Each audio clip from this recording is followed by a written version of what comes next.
Hello दोस्तों, क्या हाल है। आज तारीख 30 जुलाई, दिन बुधवार, हिंदी तिथि श्रावण, शुक्ल पक्ष षष्ठी। और आइए बात करते हैं आज के मुख्य समाचार में देश की तमाम बड़ी खबर पर नजर डालते हैं। चलिए जान लेते हैं आज की पहली बड़ी खबर। दोस्तों, प्रधानमंत्री नरेंद्र मोदी ने लोकसभा में ऑपरेशन सिंदूर पर चर्चा के दौरान विपक्ष को जमकर लताड़ा। उन्होंने गर्व से कहा, भारत को आतंकियों पर कार्रवाई करने से कोई देश नहीं रोक सका। उनके इस बयान में था गजब का आत्मविश्वास। पीएम ने कांग्रेस पर तंज कसते हुए कहा कि कुछ लोग तो खुद को रोकने में ही व्यस्त हैं। खास तौर पर शशि थरूर के सर्वदलीय प्रतिनिधिमंडल में शामिल होने पर कांग्रेस की आपसी असहमति को भी उन्होंने उजागर किया। क्या कहेंगे आप इस जोरदार जवाब पर? गृह मंत्री अमित शाह ने लोकसभा में पहलगाम हमले के आतंकियों को ढेर करने की पूरी कहानी सुनाई। उनकी आवाज में था गर्व और दृढ़ता। ऑपरेशन सिंदूर के जरिए भारत ने आतंकियों के आकाओं को सबक सिखाया और फिर ऑपरेशन महादेव ने उन्हें सीधे जहन्नुम की सैर कराई। सचमुच भारत की ताकत देखकर दुश्मन भी कांप उठे। लोकसभा में राहुल गांधी ने इंदिरा गांधी की 1971 की राजनीतिक इच्छा शक्ति की बात की, लेकिन एक बड़ा खुलासा हुआ। हैरान करने वाली बात, इतिहासकारों के मुताबिक इंदिरा जी युद्ध नहीं चाहती थी और उन्होंने अमेरिका के राष्ट्रपति निक्सन से पाकिस्तान की आक्रामकता रोकने की गुहार लगाई थी। क्या यह खुलासा कांग्रेस के लिए मुश्किलें खड़ी करेगा? पूर्णिया के सांसद पप्पू यादव ने ऑपरेशन सिंदूर की बहस में हिंदू मुस्लिम राजनीति पर जमकर बरसते हुए कहा, अगर आप राष्ट्रवाद की बात करते हैं तो पहले मानवतावाद और संवैधानिक जवाबदेही की बात करें। उनके तेवर देखकर सदन में सन्नाटा छा गया। उन्होंने मोदी सरकार को चुनौती दी कि हिंदू मुस्लिम की राजनीति बंद करें तो एक भी सीट नहीं जीत पाएंगे। क्या इस बयान से सियासत में भूचाल आएगा? यह खबर दिल को छू लेने वाली है। इटली के कैंपो रोटोंडो में महर्षि वाल्मीकि की प्रतिमा का अनावरण हुआ, जिसे भारत सरकार ने भेंट किया। भारत की राजदूत वाणी राव और मेयर मासिमिलियानो मिकुच्ची ने इस समारोह को खास बनाया। यह है भारत की सांस्कृतिक ताकत जो दुनिया को जोड़ रही है।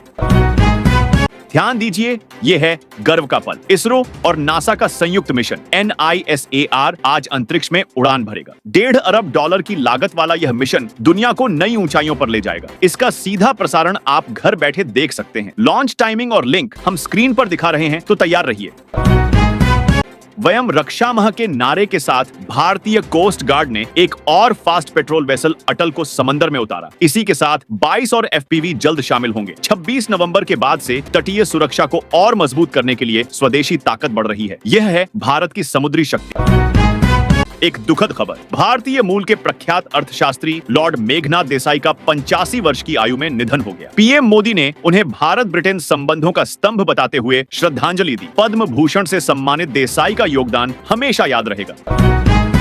यह है गर्व की बात। टाइम्स हायर एजुकेशन रैंकिंग में भारत 8 अक्टूबर को विश्व रैंकिंग 2026 में अमेरिका के बाद दूसरा सबसे अच्छा प्रतिनिधित्व वाला देश बनेगा। भारत की शिक्षा शक्ति अब दुनिया को चुनौती दे रही है।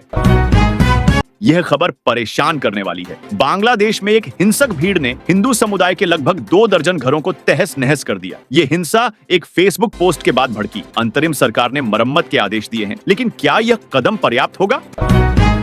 सावधान रहे, पाकिस्तानी खुफिया एजेंसी ISI अब नेपाल को भारत विरोधी गतिविधियों का अड्डा बनाने की फिराक में है। एक मस्जिद के निर्माण के जरिए धर्मांतरण का केंद्र बनाने की साजिश रची जा रही है। भारत की सुरक्षा के लिए यह कितना बड़ा खतरा है?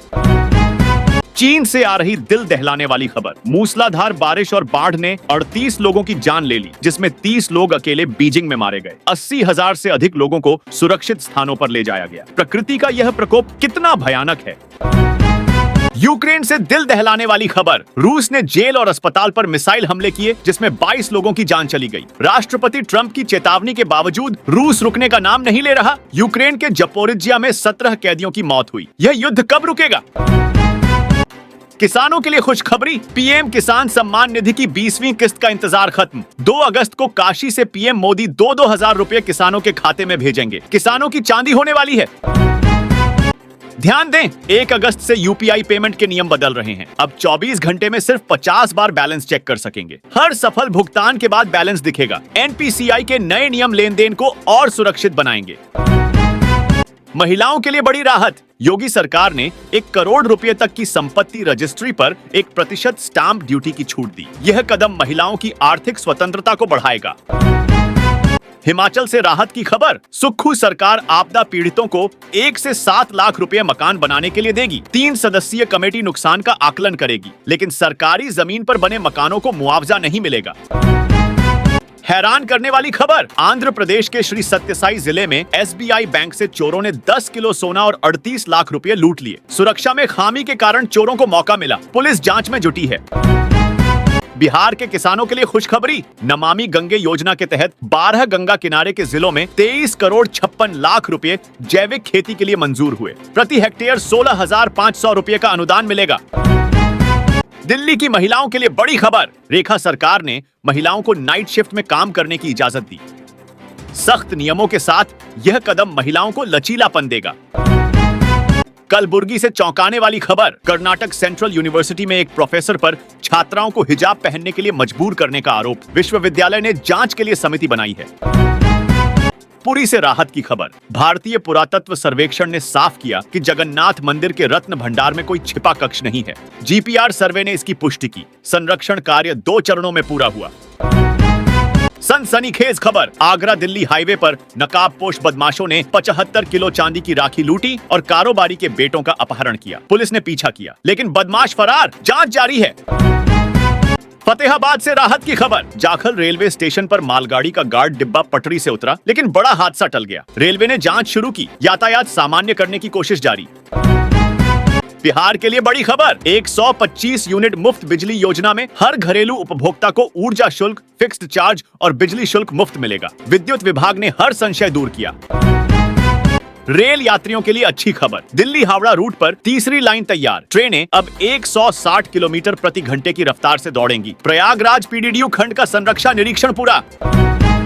एयर इंडिया के लिए अलर्ट, DGCA ने एयर इंडिया में 51 सुरक्षा खामियों की पहचान की, जिनमें 7 गंभीर हैं। 30 जुलाई तक सुरक्षा प्रोटोकॉल का प्रमाण देने का निर्देश। क्रिकेट प्रेमियों के लिए बुरी खबर, जसप्रीत बुमराह आखिरी टेस्ट से बाहर हो सकते हैं। BCCI की मेडिकल टीम ने उनकी पीठ की चोट के कारण यह फैसला लिया। क्या यह भारत की हार का कारण बनेगा? और हाँ दोस्तों, आप मुझे कमेंट करके बताइए कि आप कौन से राज्य के कौन से जिले में रहते हैं। कमेंट में बताइए और साथ ही इस वीडियो को लाइक और शेयर करना, SBN न्यूज सब्सक्राइब करके बेल आइकॉन जरूर दबा देना, रोजाना ऐसे इंपॉर्टेंट जानकारियां, महत्वपूर्ण समाचार देखते रहने के लिए। ओके, चलिए ख्याल रखिएगा अपना और अपने परिवार का। मिलेंगे अगले नेक्स्ट अपडेट में, तब तक के लिए जय हिंद, जय भारत, वंदे मातरम।